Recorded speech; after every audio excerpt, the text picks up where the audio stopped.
Hi, good afternoon, and it's lovely to have you all this afternoon with us. We've got a small but select group this afternoon, which is great.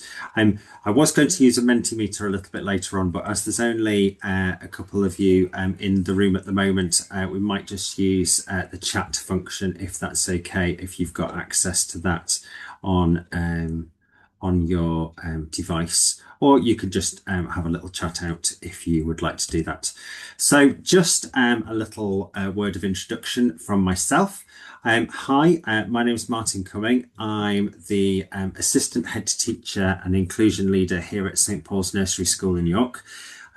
We're a nursery school, maintained nursery school, and we have got an enhanced resource provision on site as well. I've been a SENCO for about 15 years, I think now. So I've been in and around special educational needs and early years and things for quite a few years. So that's a little bit about me. Yeah, so this afternoon, I'm hoping this is what you've come for. Transitions. And we're thinking about transitions at this time of year quite a lot, aren't we? We're thinking about transitions for children coming into us as settings or schools. And we're also thinking about our children who are transitioning from us to another setting. So as one door opens, another door closes.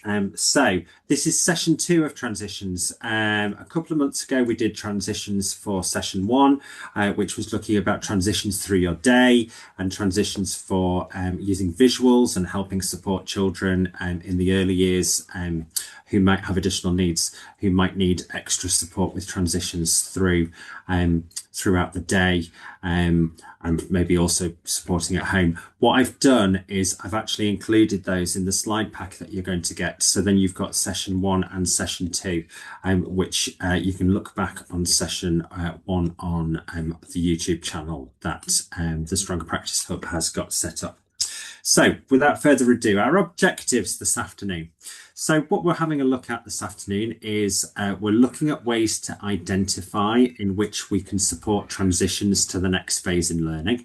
So as I say, that's coming in or going out the other end and moving on. It might not even be a full transition from your setting to another setting. It might be a transition that you're looking at from one room in your setting to another room. So they might be going from nursery 1 to nursery 2 within the same building.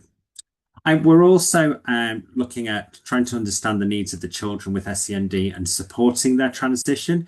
This is a really tricky time of the year for some children because if they've got anxiety or anything like that, it might be a little bit of a tricky sticking point for them moving on to potentially a new room, a new school, a new setting, or new people.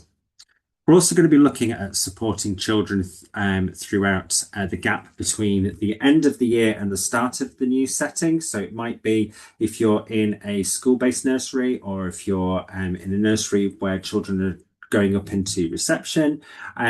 It might be that you are going to have that 6-week break. So that might, or 7-week break. That could be a sticking point for some children. So I'm thinking about what we can do to help bridge that gap a little bit. We're also looking at getting to know the new children in setting as well, and things that you can put into place, or potentially other people can put into place to help support children coming into setting.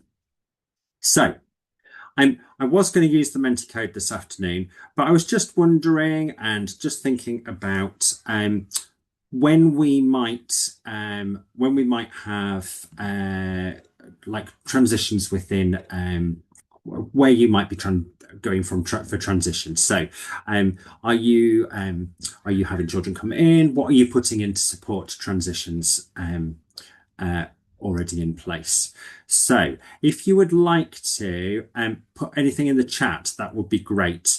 Chat didn't work very well last time we did one of these sessions, but if you would mind just putting in what does your setting already put in place to support the transitions to the next phase of learning?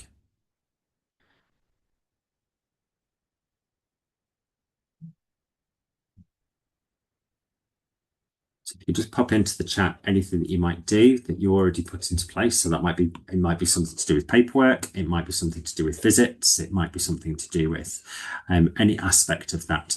So if you can have a little think about what you might put into place to support that transition.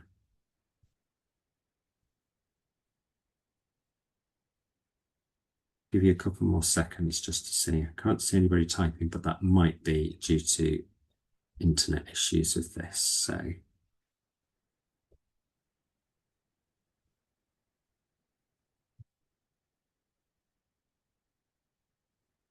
if that's the case, what I'll do is I'll just move on to the next slide then. And oh, fantastic. Usually it gives me some little bubbles to say somebody's typing, but thank you. A child in nursery is transitioning to reception, started before Easter. Brilliant, fantastic. You've got a good run on that transition. About him visiting the class to collect a toy, and have been building up the time as he was screaming when he was first started. Yes, so you've got dysregulation there. And this week spent the morning in the room as part of his transition. Fantastic. That's brilliant. Thank you. Super.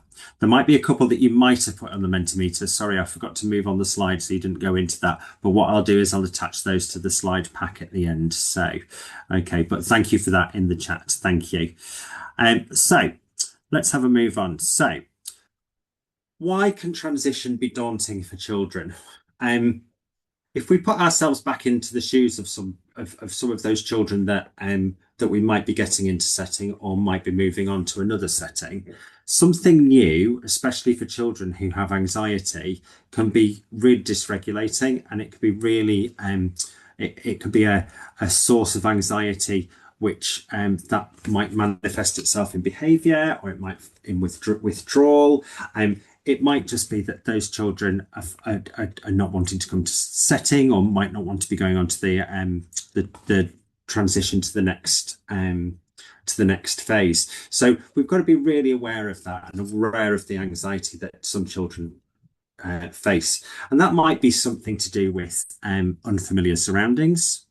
It might be that they've not really had chance to be able to familiarize themselves with those surroundings. And as somebody just said in the chat, you might have had them coming in already previous to this. They might be having those familiarization meetings and visits as we speak. Might be unfamiliar people as well. Obviously, they may not know the people who are working in your setting. They might not be familiar with them. That might be the first time that they've been away from their parents or carers. So they might not have been to a setting before you, and it might just have been them and a mum or dad or grandparents that they might have been looked after up until the time that they come into your setting. So that might be something that causes anxiety and nervousness, something that we need to be aware of.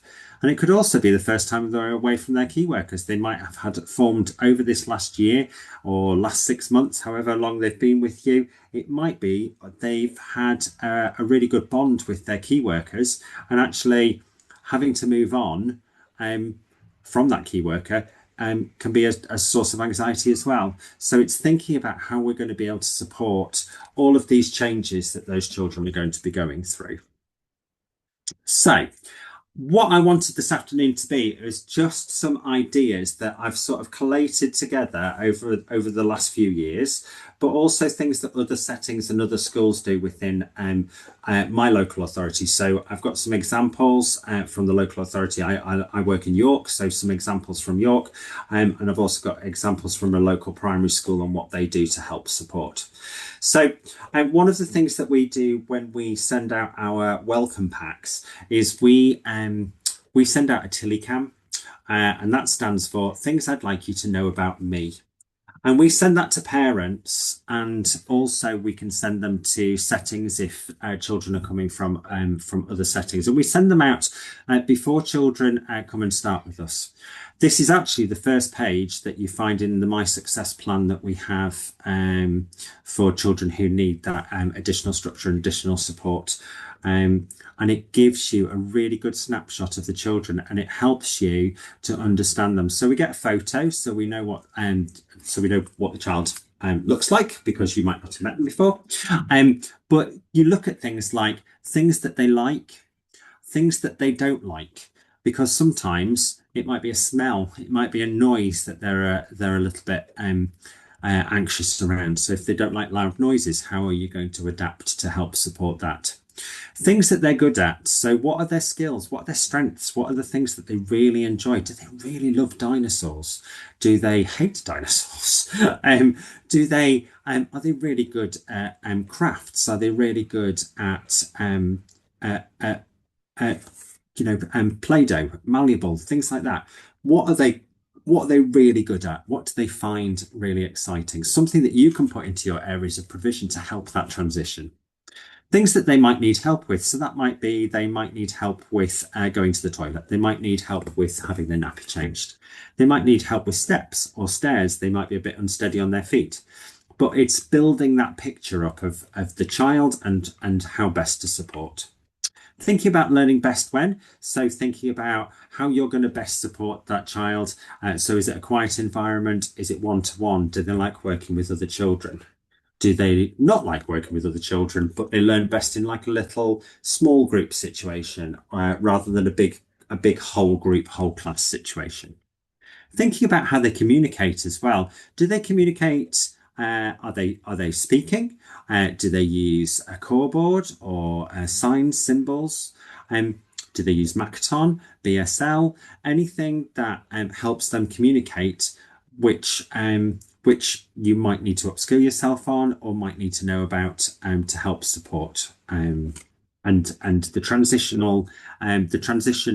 slides that are at the beginning of the pack talk a little bit about how to use visuals and when you might use visuals. And then you also might need to know. So it might need to know that they fall over a lot. It might be that you need to know that they found loud noises a little bit tricky. It might be that you need to know about an allergy or about something that they really don't like, maybe food wise, or they've got a restricted diet. But it gives you that one-page profile of the children, and then that enables you to give those to staff, and staff can get to build a better picture of what that child is like. It might be also that you want to do a Tilly Camp for teachers and staff. A little bit of an old photo of me here. But it might be that you want to send home and meet the teacher. So it might be something about you, or your practitioners might send it home. So what you like, what your favorite color is, what your favorite food is, and what you like to do as a hobby.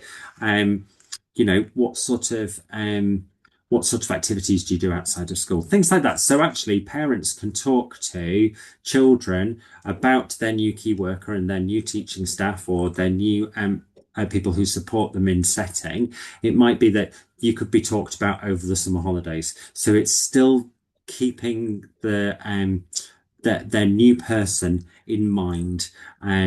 And they can still refer back to the picture. And we've had some great success with this over the past few years, because actually children get to know they want to have you want them to know you as well as you knowing them, so they feel safe and secure when they're coming into your setting.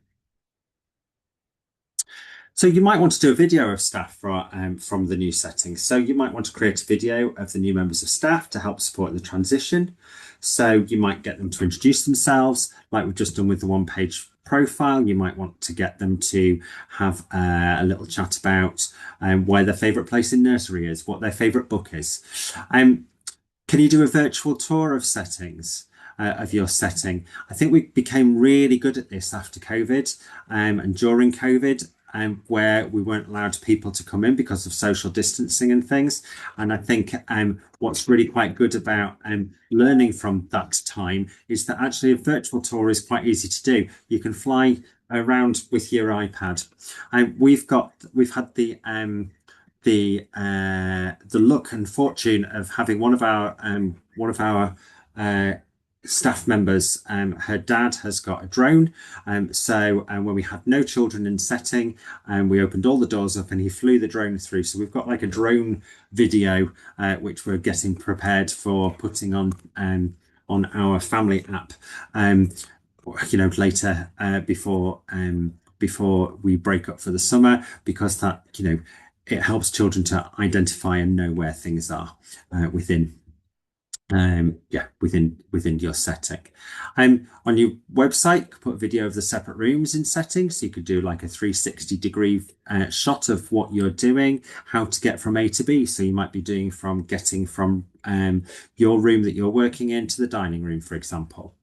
You might want to help families also to familiarise themselves with your setting. So we've had some building work done. So we had families in on a Saturday, which I know time constraints and money constraints, etc.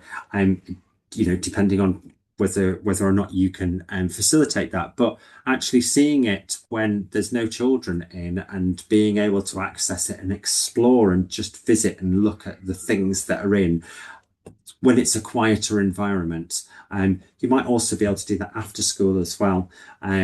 I know one of the settings near here, one of the primary schools that I was talking to the other day when I was preparing this, were talking about the fact that actually they sometimes have sessions after school, so the children can have that one-to-one time with their new teacher in the play-based learning environment, so they get to know everything that's about their room and things.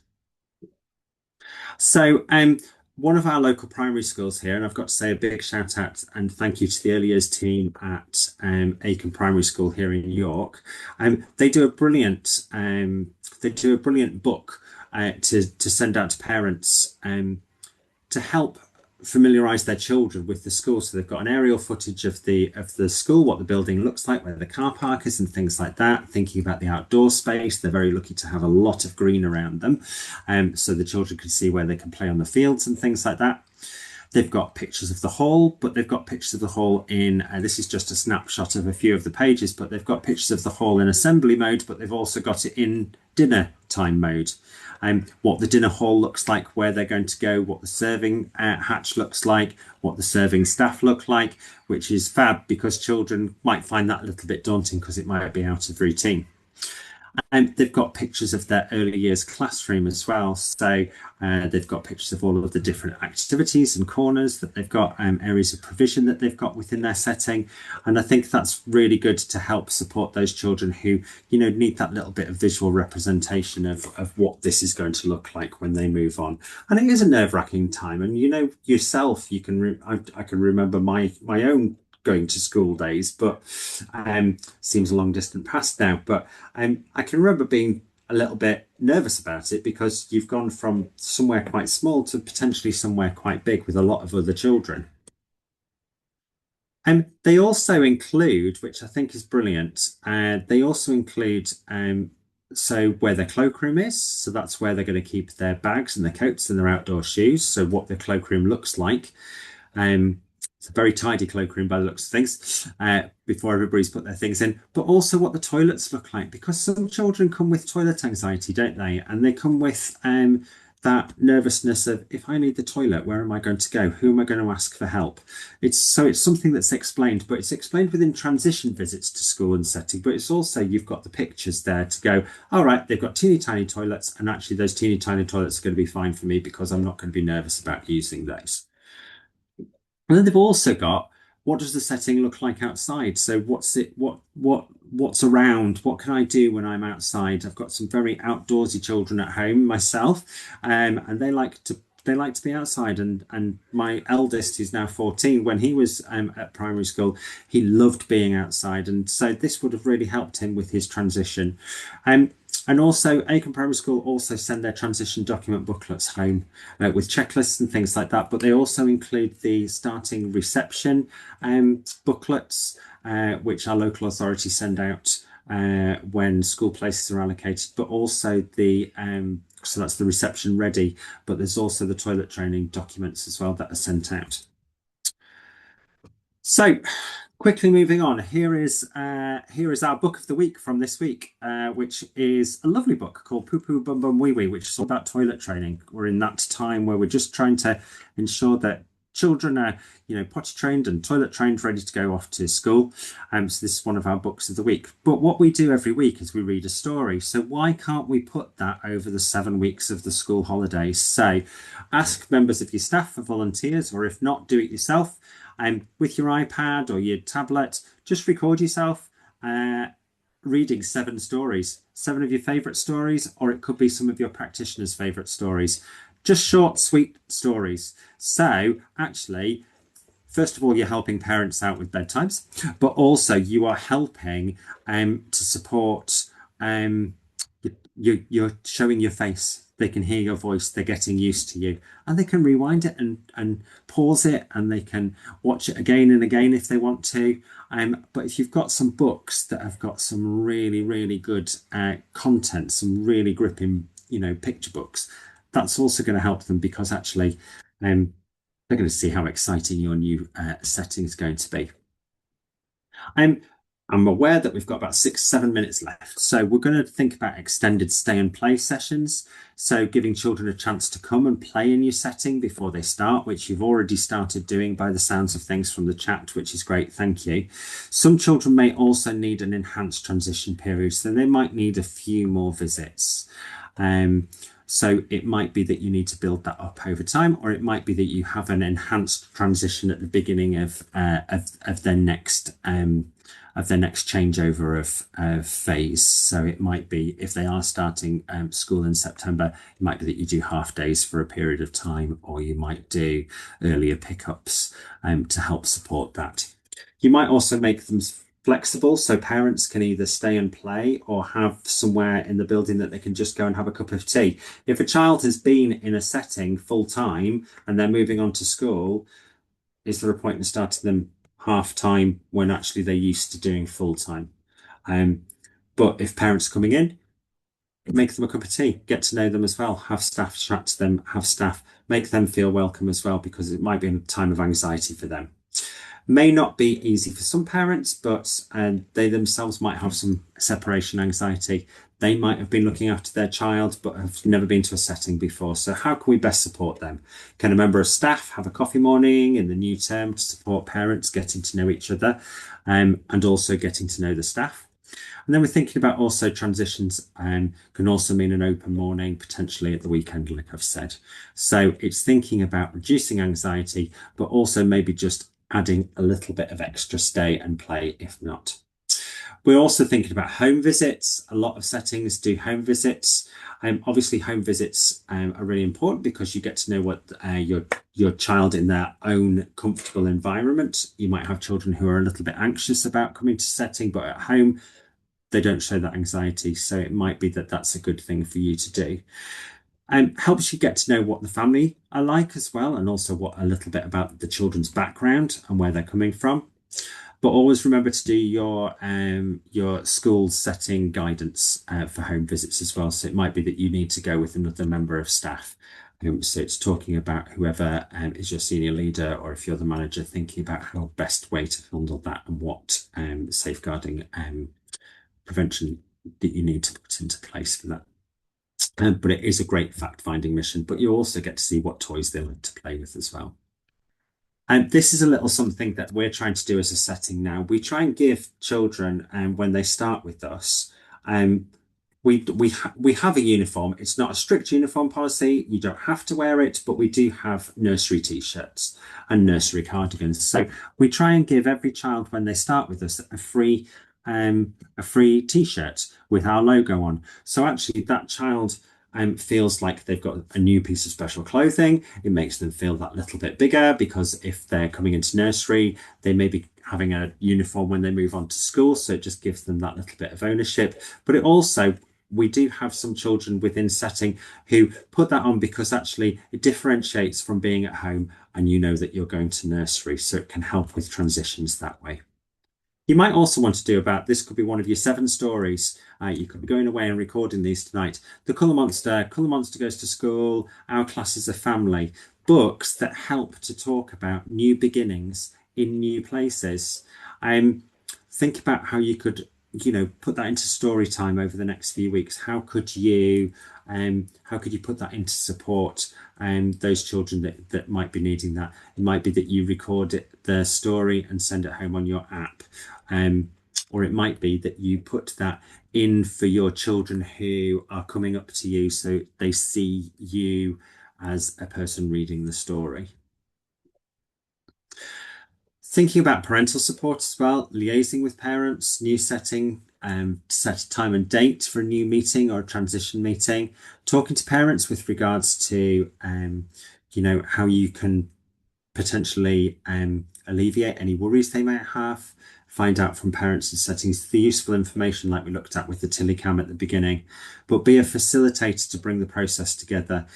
Because some new settings may wish to organise and plan transitions themselves. Okay, so it might be that you're moving on to school, but how can I facilitate that transition process from my space to somebody else's space? It might be that the new space has their own transition ideas and things, how they want to play it, but be the facilitator to help support, because we're there to help families. We're not just help children, but we're there to help out those people who care for our little ones in our care as well. And I think this is key. It's about keeping communicating. It's about keeping that circle of trust sort of keeping going. So it's talking about, how we talk to the families and how we move things around like down the communication chain. And this is one of the things that I thought about. We've got a couple of minutes left. So making sure that the new setting in school know of the provision that is needed to support that small person. So if they're moving on from you to them, what preparation do they need to put into place? So passing on about how they regulate, what are their interests? How do they communicate with other people? What do they eat at snack time? Can they sit down for snack? When they're sitting down for snack, do they need to be sat away from somebody else? Dietary requirements and things. We have a lot of children here with restrictive diets who might have a diet that of crispy beige things, which some of our children do have, and some of our parents are very well aware of that. But how do we help support that, and how do we help support our next setting that our children are moving on to? And if so, how are we doing it? And just create top tips to help support those children that are moving up. This was also about remembering to talk to the SENCO teacher practitioner at the child's setting, especially if those children have additional needs. So thinking about what information you're going to pass up, especially with parental permission, that is, but my support plans, my agreed outcomes, EHCP. Assessment information, such as we use the welcome assessment here in York. So we pass on the information to new schools and settings. Might be the DFE send statements, the Dingley's promise statements, or the Tillicam one-page profile. Again, really good things to pass on. I hope that was useful. Communication is key, is I think the key takeaway I have from that. If you have any questions, any queries, you are very, very welcome to email me. My email is just there. Or if you contact the Stronger Practice Hub, I'm sure they can put you in contact with me. But that's where we're going to leave it for this afternoon. I'll send out all the slide packs. But thank you very much for joining us this afternoon. And I'll let you get the rest of your afternoon back. So I hope to see you on another training event.